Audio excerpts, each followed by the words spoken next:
let's have a closer look at those front pages, starting with the Daily Mail. Cressida, what have they got? They've got looters could run amok if we don't release prisoners. If we don't release prisoners, surely if we do release prisoners, what? That doesn't make sense.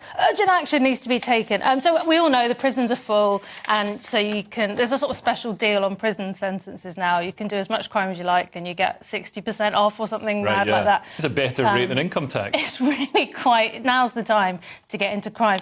So they're saying, well, Shabima Mahmood is saying, that a sweeping new prisoner release scheme will start within weeks in a bid to avoid the justice system grinding to a complete halt. Their fault. She's just saying we can't do anything else. She's not happy about it, but she's saying we've been left a poisoned chalice. This is the way it is. Oh, and they had no idea, as the opposition. They don't get any data from any of the executive branches of the government. They're not privy to the same information. It's a sudden surprise to them that this is like this. Yeah, and it's a bit of a worrying start to the Starmer government, isn't it? It's like releasing the prisoners. It's the kind of thing the Joker would do if he seized Gotham. It'd be the first thing he'd do, release the prisoners. And so when they say that prisoners could run amok, the choice seems to be whether they run amok in the prisons or on the streets. And they're more worried about them running amok in the prison, as far as I can gather. So it's like, let's release them to run amok in society. Is that right? Well, I think they won't have enough space to run around and run amok inside. So she's suggesting that they won't have any space to put in new prisoners. So, the looters who have been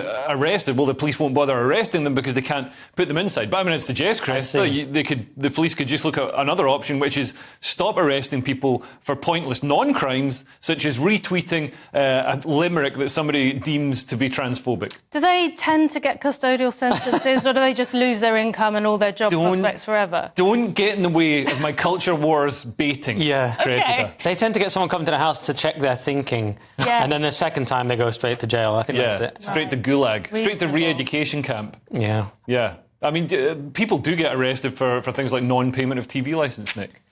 Yeah. What are you saying? Well, don't you think? I mean, if we're going to be releasing people who've done actual substantial crimes, violent crimes. I mean, violent crimes and sex crimes over a certain limit are excluded from the release. Yeah. So I think if your sentence is over 4 years, you won't get a reduction in your sentence. So right, sex offenders and serious violent offenders, and it's also after serving 40%, but rather than the current 50%. So they were already getting let out halfway through anyway. I didn't realise that. So it's like 10% different. Yeah. They might as well just get rid of crime. I mean, this is where it's going. This is what's going to happen. There's going to be a complete societal breakdown, and at that point, it will be a kind of survival of the fittest thing. The whole thing will start again. It's the circle of life. It'll be hung again, but Beth Rigby will still say Starmer's amazing. Well, these sentences are like DFS sofa prices. It's like they're all reduced to half price. It's like nobody's ever paid full price for a DFS sofa. Everyone's got to go out of the prison. Yeah, everyone's got to go.